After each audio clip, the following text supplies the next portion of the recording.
Welcome to the Real Estate Espresso Podcast, your morning shot of what's new in the world of real estate investing. I'm your host, Victor Menasce. This is the weekend edition where we interview notable people from the world of real estate investing. Today is no exception. We have a great guest all the way from Sacramento, California. Welcome to the show, Brett Swarts. Victor, thank you for having me. Pleasure to be here. Great to have you here. Now, Brett, you've been a past guest on the show, and it's been a little while since you've been on the show.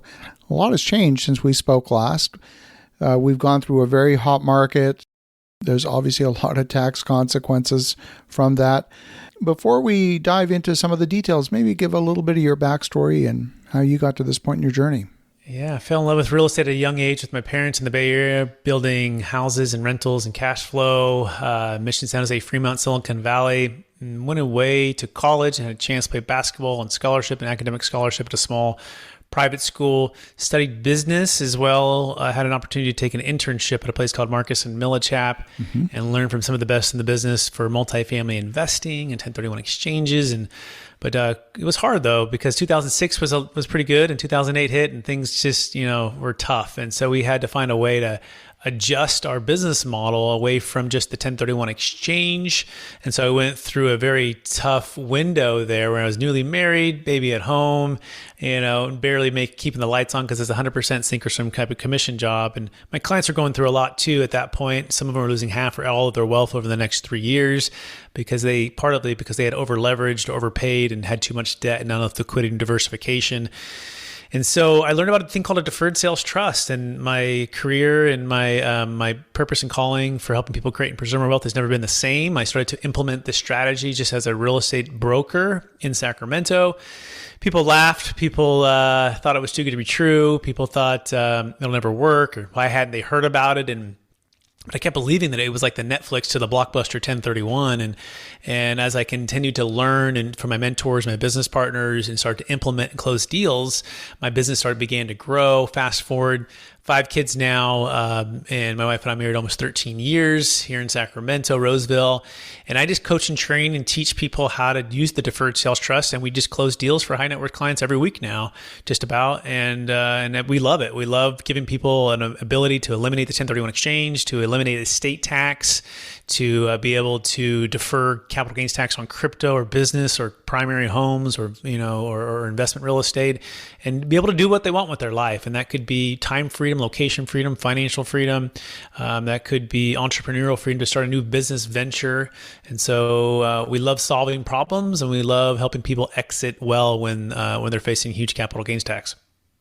One of the things that we talked about when we spoke about this the last time is the Deferred Sales Trust is a very particular structure. Now, for example, if you're doing a 1031 exchange, that comes with a whole bunch of restrictions and constraints on what you can do. So, for example, if you're an investor in a new property and you're trying to 1031 out of an existing property, you've got to somehow be on title. You can't just buy shares in a syndication. You've got to be on title, which now means a tenant in common structure or something like that. Can you talk a little bit about some of the structural benefits of the Deferred Sales Trust and maybe how some of those problems might be solved?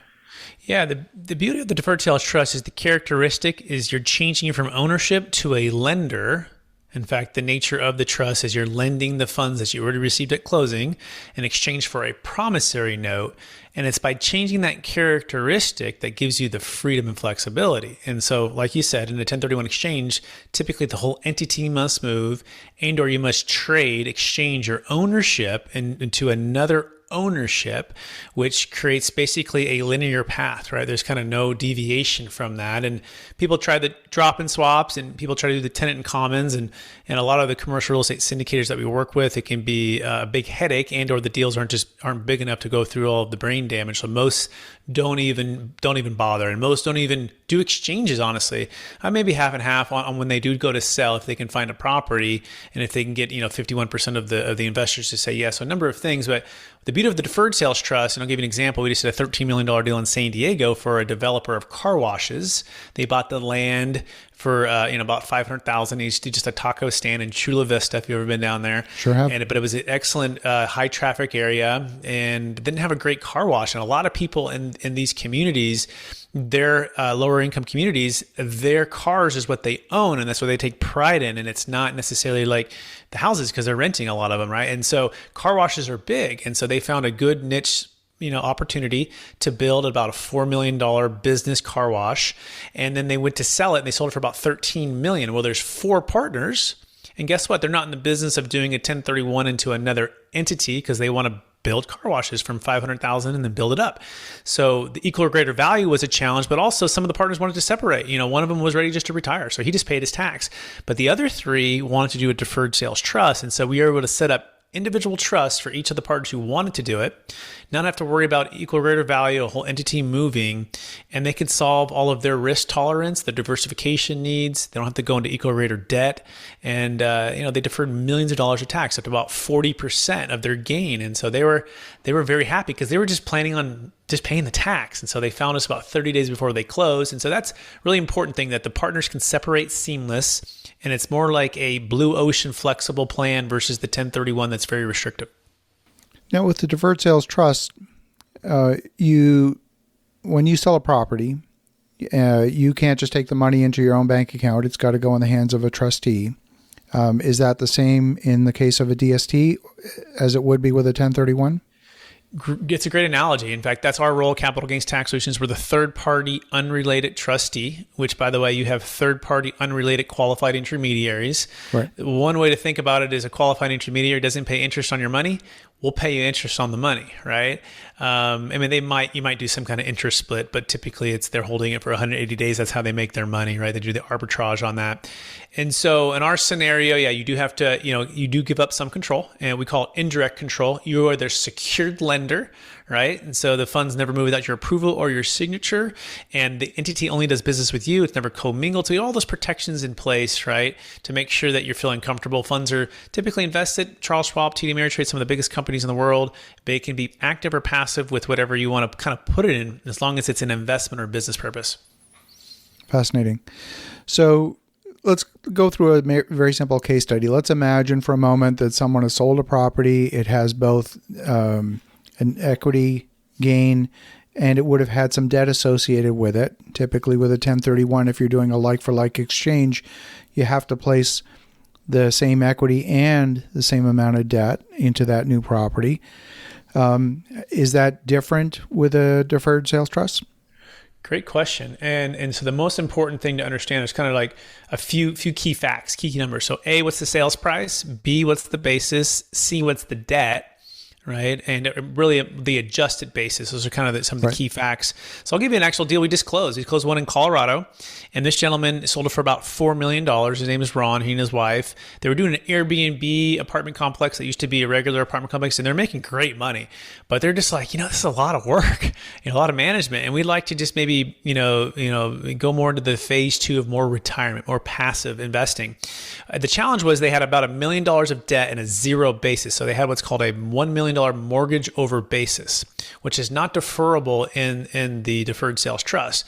And so in that scenario, what we did was a partial Delaware 1031 exchange, I call it Delaware Statutory Trust, to replace the debt over basis. And we typically use zero coupon deals, where these banks or these tenants and these buyers are securing like an Amazon or a Ford Motor, a very, very credit-worthy tenant, and they negotiate with the banks to get a very high loan to value. Okay, so typically about 85% LTV, and they call it zero coupon because the bank says we'll give you this huge loan to value so that investors can come in via the 1031 Delaware as a partial interest, but they can replace that debt. So in his scenario, he only had to put down about $150,000 to replace about $1 million of debt. And so step 1, we send the funds to a qualified intermediary. Step 2, he does a partial Delaware, replaces the debt. The debt's not in his name, it's non-recourse, but it basically solves that income tax problem. That's what would have happened. He would have got hammered with not only capital gains tax, but ordinary income tax on about $1 million, which would have been huge. And so we structured that part of it. And then the next part, we moved the rest of it into the deferred sales trust. And he loved it because it solved those problems. So that's the key. At the end of the day, I always look at like in a Rubik's Cube. Victor, and everyone shows up with a little bit different colors on different sides. And if you were to move this thing around, it's going to be different for everybody. And our goal is to try to get congruency with tax flow, with cash flow, with estate tax, with either retirement or entrepreneurial journeys as much as we can. It's never going to be perfect, but that's kind of a scenario. Hopefully that kind of answers the question, Victor. I think it does. Now, the zero coupon is a whole thing onto its own, and I've seen them, for example, done with CVS pharmacies and things like that as well. Can you maybe expand on that a little bit more? Because I know that even of itself is a large topic. Yeah. And so again, why is it zero coupon? It doesn't mean it's zero cash flow. It just means zero the cash flow is going to be paid to you, the investor, because the bank has basically negotiated with the owner to do basically like a fully amortizing loan. That's all of the cash flow is paying it off right away. And so what you have is a debt problem. And what we're going to do is use Amazon or CVS or Walgreens, a creditworthy tenant, to produce all the cash flow to pay off the debt. And what's neat about it is Ron and his wife over the years, eventually that debt will keep getting paid down. And then once it, basically equals their basis, they can either sell and do a 1031 out of that, or they can just start getting the cash flow. And it's a heck of a deal because they would have paid, let's say 30, 40%, highest tax bracket in that. And so they go, well, I don't want to pay that, and I don't want to do the headaches of it all. And so the Delawares can be very, very favorable. The downside of the Delawares is they're very high in fees, okay? As much as 15 cents of every dollar is going to the middlemen, okay? And I used to be one of those middlemen. I had my Series 22 63 licenses, and it's huge fees, okay? And so only about 85 cents is actually hitting the real estate. And so that's where you got to be careful in some of these other Delaware deals. But they're great operators, great tenants, great locations, but typically not value-add properties. However, for specific circumstances of mortgage over basis, they can be an absolute home run. We love those, but hopefully that answers the question, Victor.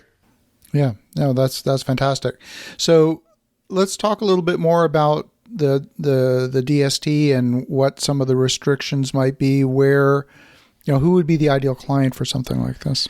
Yeah, let's start with why not use the deferred sales trust? Because sometimes people They start hearing this and they're like, man, this just sounds like the best of all best. But who is it not for, right? And so if you're really, really concerned with not having what's called unilateral control, and that's basically where you make every decision, by yourself, and not want to work with a third-party trustee or other investment, advisors like that, it may not be a great fit, right? So it does take like a team. And by the way, the team is the tax attorney, there's the trustee, and there's a third-party financial advisor. We work with some of the top in the country. Then we work with other multifamily and syndicators and investors and developers. And some people put it all into the stock market. Some people put a mixture into some development deals, and they diversify. So just realize that you want to work on a team.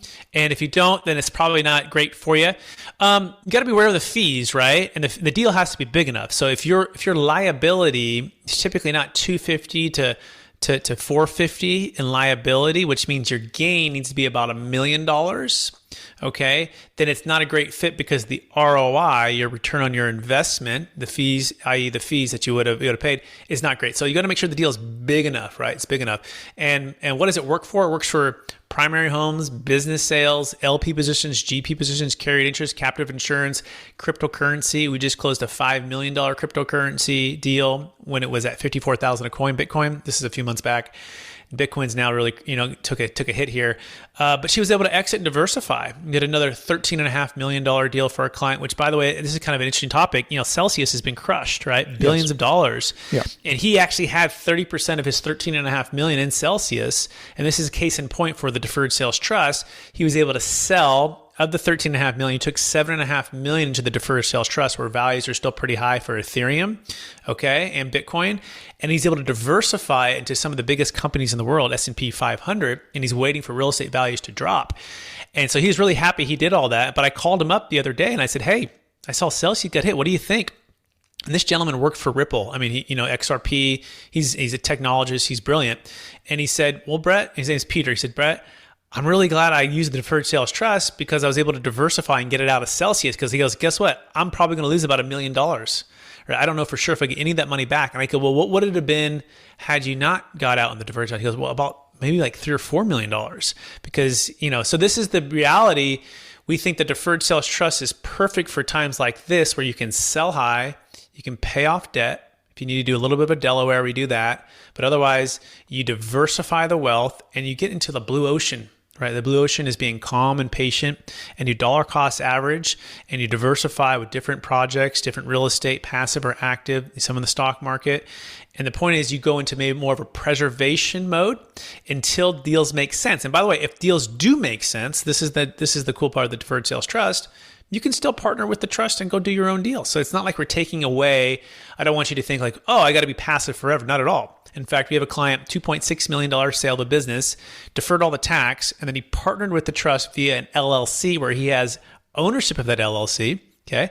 Mm-hmm. In fact, he's the managing member and he's running that deal. The trust is a silent joint venture partner, and he built and is building 72 units in Tennessee, all tax deferred, right? Which is a powerful way. It's the same thing my clients are going to do out of San Diego.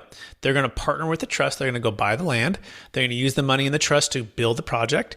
And it's an extra 40% from their gain that they're able to use that they would have just paid in tax. And this is why it's good for the government and good for everybody else too, right? Think about that.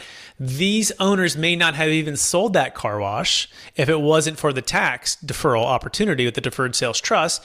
And or they won't even take those funds to go do other business projects if it wasn't for the ability to create even more wealth with it. So it's really a win-win for everybody, but it's knowing the mechanics and it's knowing how to execute the plan, if that makes sense, Victor.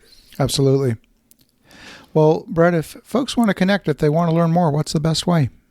They can go to capitalgainstaxsolutions.com. We got a YouTube channel with, probably 500 videos and amazing guests like Victor, who's been on the show as well. We're also coming in with a brand new book. It's called Building a Tax-Deferred Exit Strategy. And look for that on Amazon here in the next 30 days. And what's cool is I try to bring in, they say, Victor, get in the room with really smart people, right? And so I try to bring in really smart people like the Joe Fairlesses, the David Youngs, and a guy like Kevin Harrington from Shark Tank. So they're all in the book. And we're talking about building wealth, exiting, deferring tax. And so look for Building a Tax-Deferred Exit Strategy in Amazon near you. And then we're also, we have a podcast called Expert CRE Secrets, where we interview, top commercial real estate experts and others on business and leadership. So those are the places to find me. Fabulous. Well, definitely you want to connect with Brett at capitalgainstaxsolutions.com. And in the meantime, have an awesome rest of your weekend. Go make some great things happen. And we'll talk to you again tomorrow.